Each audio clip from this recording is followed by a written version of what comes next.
Ej, undskyld, det var min bold, det der. Vil du med og gå en tur, for eksempel, for at gøre det godt igen? Ja, er det okay med dig? Ja, selvfølgelig. Jamen, det kan vi godt så.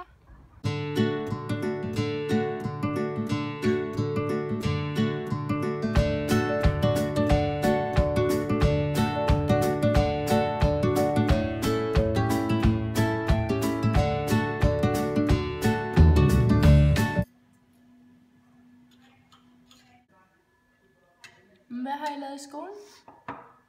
Vi har arbejdet med bogstavet N. Vi skulle lære at skrive det. Det lyder hyggeligt. Tak for mig. Hvad er der galt? Hvad mener du?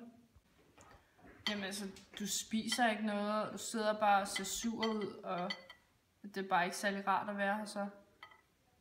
Jeg er overhovedet ikke sur. Men hvorfor snakker du så ikke engang med vores barn? Det går jo også ud over hende. Fandme ikke stå og kalde mig en dårlig far, bare fordi jeg gerne vil spise min mad i fred. Men det er overhovedet ikke det, jeg siger. Hold nu op, det ved du jo godt, det er. Der er fandme så mange regler for, hvad jeg må og hvad jeg ikke må i det her hus. Lad nu bare mig gå, skat. Jeg gider fandme ikke mere. Kom Erik, vent!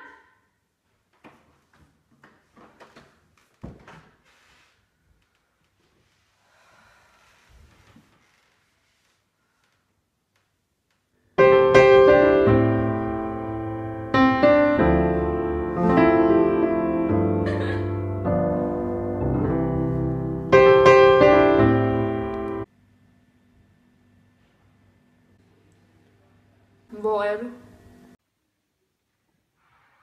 Det kommer ikke dig ved. Det er bare så frustrerende, du altid går, når vi skændes, og jeg har ingen idé om, hvor du går hen. Jeg bestemmer sgu da selv, hvornår jeg må gå og hvornår jeg ikke må. Men det var ikke det, jeg mente. Jeg vil bare gerne vide, hvor du er. Og jeg vil bare gerne være i fred.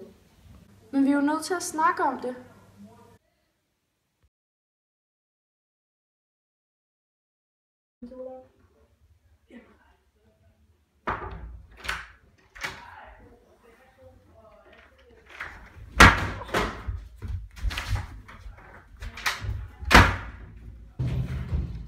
Vent, skat, det betød ikke noget. Du skal ikke fortælle mig, at det ikke betød noget, når du lige har bollet en anden kvinde, og jeg selv har fundet ud af det. Ej, undskyld skat, jeg mener, det betød ingenting. Jeg er virkelig ked af det. Jeg elsker dig virkelig meget, og jeg er så ked af det. Ked af, at jeg opdagede det, eller ked af, at du gjorde det? Ved du hvad? Det er lige meget. Du kan fortælle det til skilsmisseadvokaten.